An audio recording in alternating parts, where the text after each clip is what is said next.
So we're out here today surveying what's very likely tornado damage. Yesterday, as the storm went through this portion of St. Louis, we saw what's called a tornadic debris signature. So that is debris that's been lofted into the air by the tornado. So that's why we're almost certain that it's a tornado that went through here today.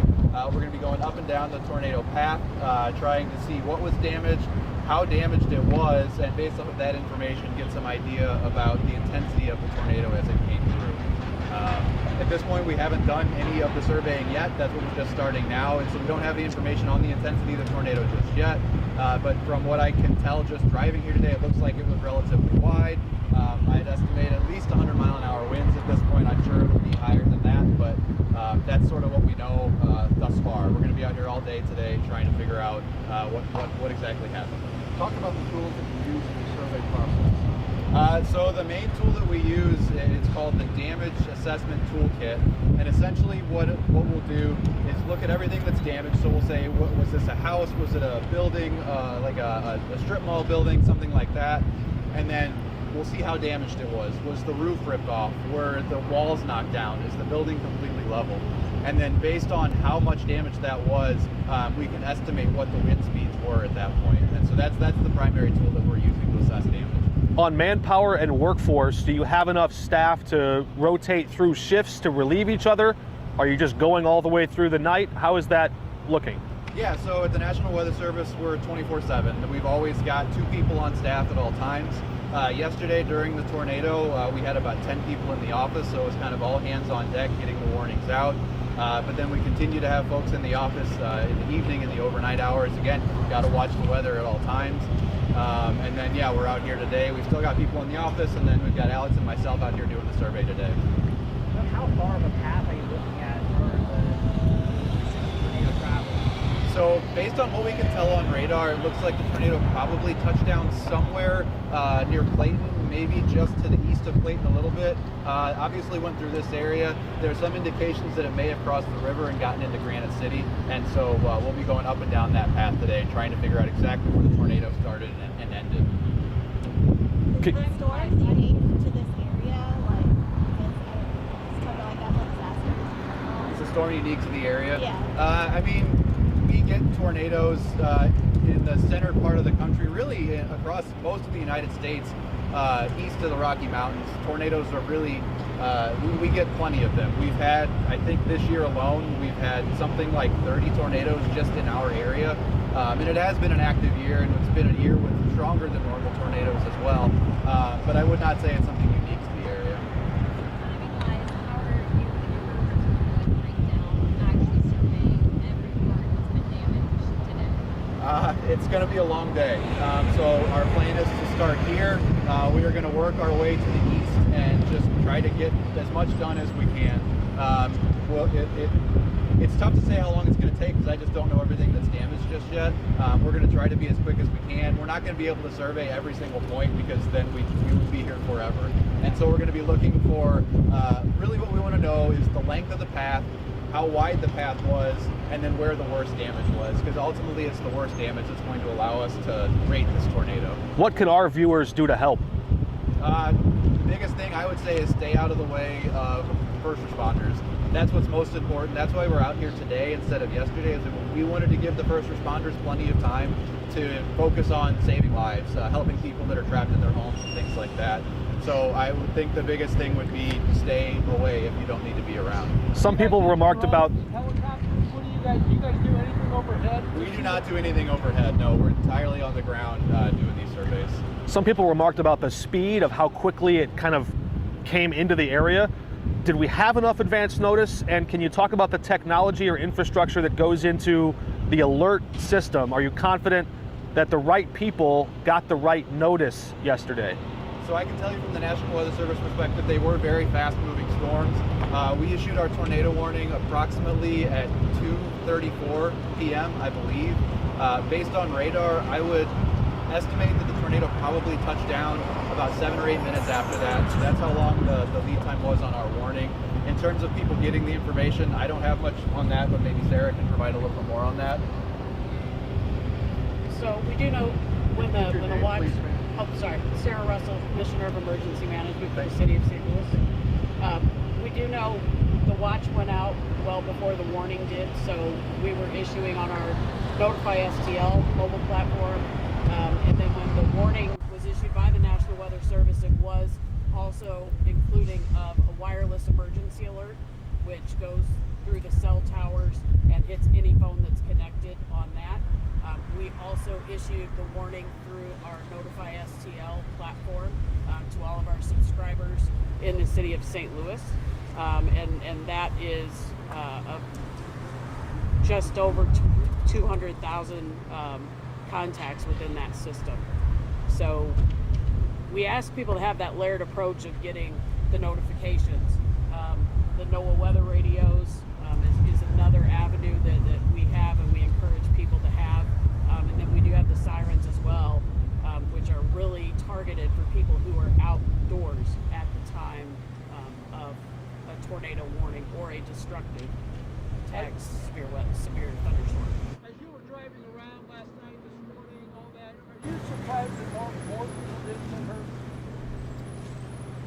I'm always thankful that more people didn't get hurt. I think that's a testament to the messaging that the Weather Service puts out, the support we have from local meteorologists and media, and the preparedness of people in our city and surrounding communities. As we get out and look at the damage today, we're definitely going to be thankful that there weren't more people injured. And we do acknowledge that we do have several lives lost with this storm. We've been fortunate. The question earlier about was this unique? We know we have a long history with storms as severe or more severe than this. So it's always front of our mind, and that's why we've been focused primarily on issues of life safety as we got started with the response. Is there any update on the number of deaths? Sorry? Is there any update on the number of deaths? No, we don't have that information now. They may have that at a later press conference this morning, but our primary is to get you some information from the National Weather Service and understand what we're going to do on the ground today as far as assessing the storms. Commissioner, there was a request from officials yesterday for people to stay off of their cell phones. Can you describe what the technology was going through? Was it a bandwidth issue? Too many people on their service? Was there physical infrastructure damaged? Why were people needing to come off of that? What was going on? My understanding was that there was physical damage to the infrastructure. We do have some additional technology that was brought in last night to help amend and patch, if you will, that technology so that we could have people get more calls and texts through. We always talk about, in preparedness that can be an issue and looking for alternate means to reach out to people. That's one reason why we encourage people to have an out-of-state contact. If it was a network issue where we couldn't get calls across the city, you may be able to get a call out. So having people check in there or using text messages as an alternate because it uses different technology to get the messages through. On assistance, I don't know if this is your purview, but on assistance, the people that don't have home insurance, don't have health insurance, who can they call? Who should they go to for help? So we're going to have more information on that as we get farther into our response and recovery. For now, we have the numbers out for people to call to get immediate needs met.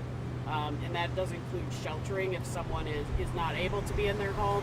But we will have more and more partners putting together information and resources in the coming days.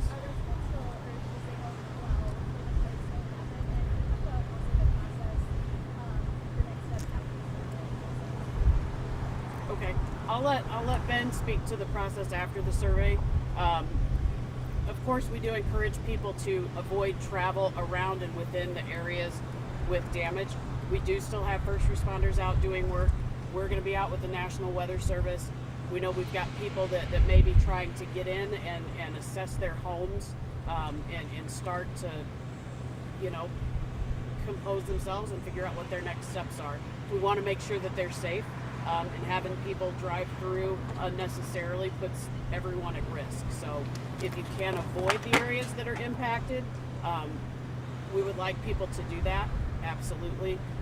Also, there's debris in a lot of places, and there's a lot of hazards within the roadway. So, at a very minimum, we don't want people driving into debris or walking into debris unnecessarily. necessarily in having injuries or damages. Let me let Ben talk to the after the survey.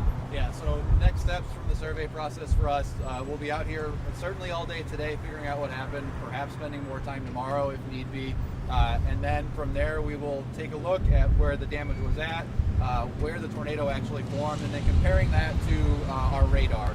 The radar is the primary tool that we use to issue tornado warnings, and so we'll go back and see, was there something else we could have seen? Is there any way we could improve our services?